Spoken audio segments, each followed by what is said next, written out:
여러분은 하나님을 어떤 하나님으로 생각하고 있습니까?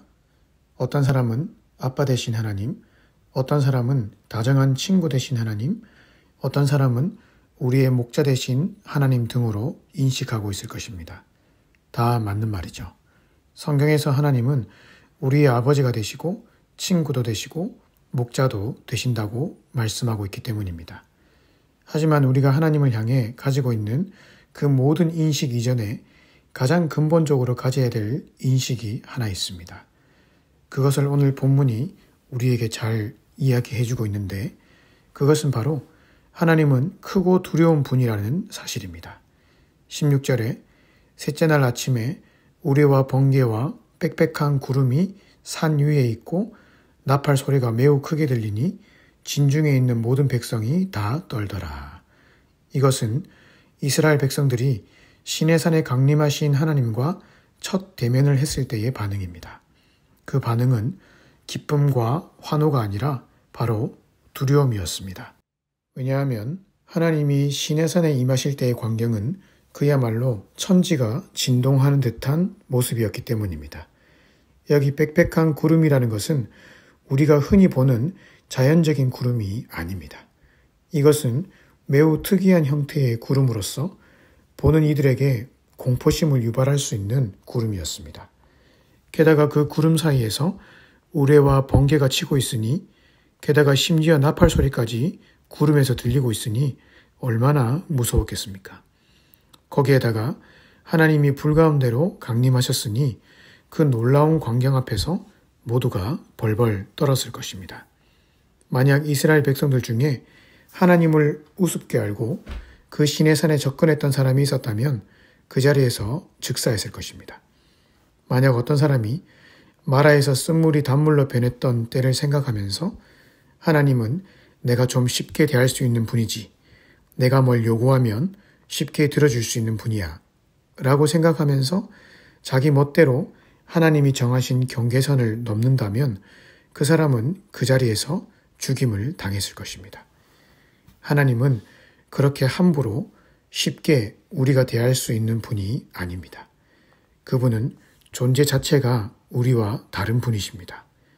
크기로 따지자면 온 우주도 감당할 수 없을 만큼 크신 분이시고 힘으로 따지자면 그분의 능력과 힘 앞에서 그 어떤 것도 비교될 수 없는 분이십니다. 거룩으로 따지자면 그분의 완벽하심과 완전하심에 비해 이 땅의 것들은 너무나 불완전하고 초라할 만큼 완전하신 분이십니다. 이것이 우리가 하나님을 생각할 때 가장 먼저 가져야 될 인식입니다. 하나님은 우리가 결코 함부로 대할 수 없을 만큼 완벽하고 크고 두려운 분이십니다. 어떤 인간도 그분의 존재와 위엄 앞에서 감히 쳐다볼 수도 없고 만날 수도 없을 만큼 우리와 큰 간격이 있는 분이십니다. 그 큰 간격은 하나님 그분이 먼저 허리를 숙여서 인간에게 찾아오지 않는 이상 결코 메꾸어질 수 없을 만큼 멀리 떨어져 있습니다. 이 사실을 우리가 제대로 인식했다면 이제 그 다음에 나오는 이야기가 우리에게 큰 은혜가 됩니다.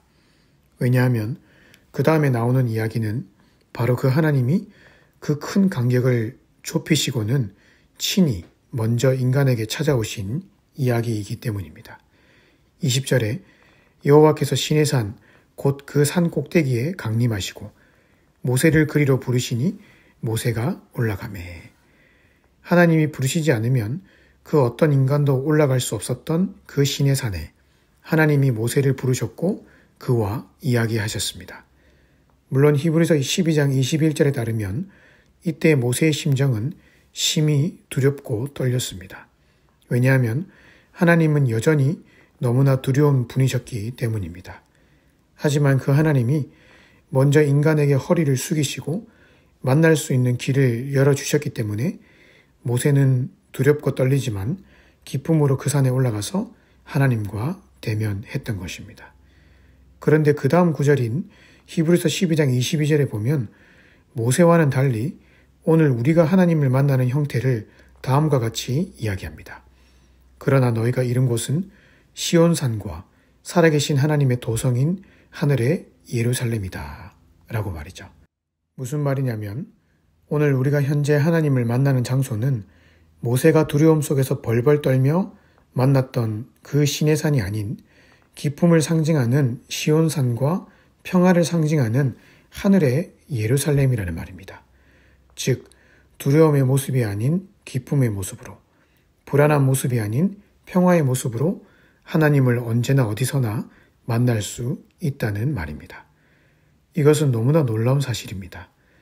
그 크신 하나님이 시내산에서 이스라엘을 만나주신 것만 해도 하나님 당신께서 허리를 많이 숙여주셨기에 가능한 것이었는데, 이제는 아무 장소에서도 전혀 두려움 없이 기쁨과 평화의 관계 속에서 마치 아빠를 보듯 친구를 보듯 하나님을 만날 수 있다는 것은 하나님이 인간에게 허리를 숙이시는 정도가 아닌 그 이상의 행동을 통해 이 간격을 메꾸어 주셨다는 말입니다. 그 행동이 무엇입니까? 그것이 바로 히브리서 12장 24절에 나옵니다. 그것은 새 언약의 중보자이신 예수의 피 때문입니다. 그러면 그렇지, 그 크신 하나님과 우리가 이렇게 쉽게 만나고 자유롭게 대화할 수 있는 길은 분명히 중간에 무엇인가 하나님이 열어놓으신 길이 있었기 때문이지 그냥 이루어진 것이 아닙니다. 그 길은 바로 하나님이 당신의 아들 예수님을 우리의 죄를 대신해서 십자가에서 죽이신 것입니다. 하나님이 우리를 만나시기 위해 그냥 허리를 숙이신 정도가 아니라 당신의 아들을 죽이시기까지 우리에게 손을 내밀어 주신 것입니다.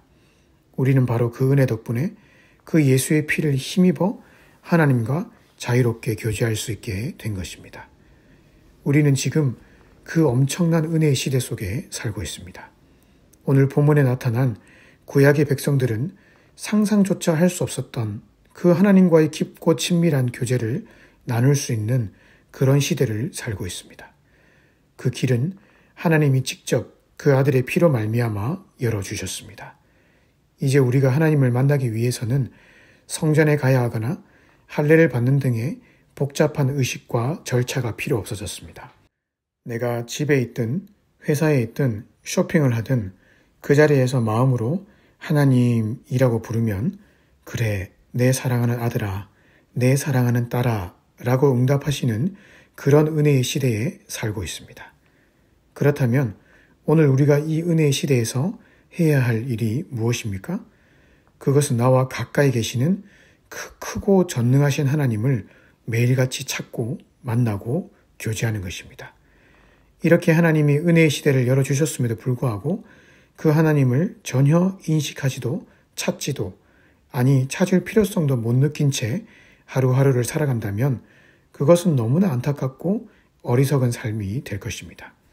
사탄은 이 은혜의 시대 속에서 우리가 하나님과 교제하지 못하도록 계속해서 다른 것들에 분주하게 만들고 다른 것들로 내 삶의 만족을 채우게 만들려고 발버둥을 치고 있습니다. 하지만 오늘 우리는 그런 분주함 속에서 하나님을 향한 인식을 잊어버리고 지낼 것이 아니라 내 영적인 주파수를 하나님께 맞추고 하나님과 교제하며 살아가야 할 것입니다. 이 은혜의 시대 속에서 하나님은 내가 어디에 있든지 장소와 시간에 구애받지 않고 만나 주실 수 있습니다. 지금 이 글을 읽고 이 영상을 보는 순간에도 하나님은 우리와 함께하고 계십니다. 내가 믿음의 눈을 들어 그분을 바라보기만 하면 그곳이 어디든 상관없이 그분은 언제든지 나를 만나 주십니다. 오늘 하루도 예수 십자가의 피로 말미암아 은혜의 시대를 활짝 열어주신 그 하나님 안에서 그분과의 깊은 친밀함을 누리며 교제함을 통해 승리의 삶을 살아가시기를 주님의 이름으로 축복합니다.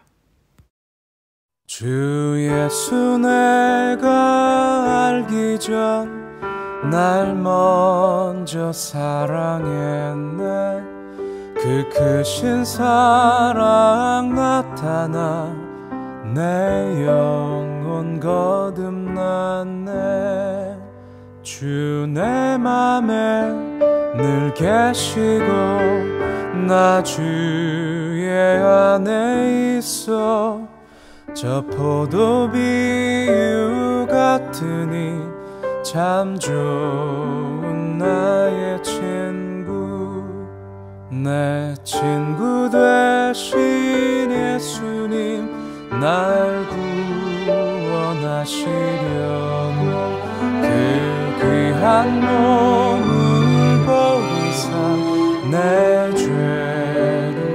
계속했네.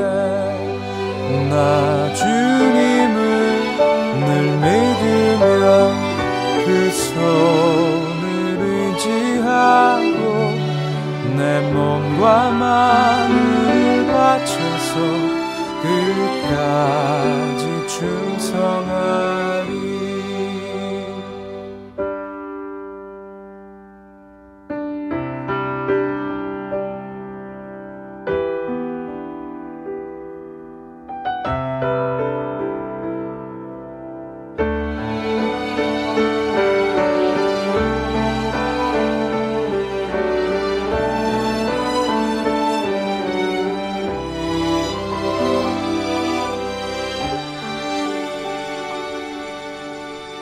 내 진실하신 친구여, 그 은혜 내려주사 날 항상 보호하시고 내 방패 되옵소서.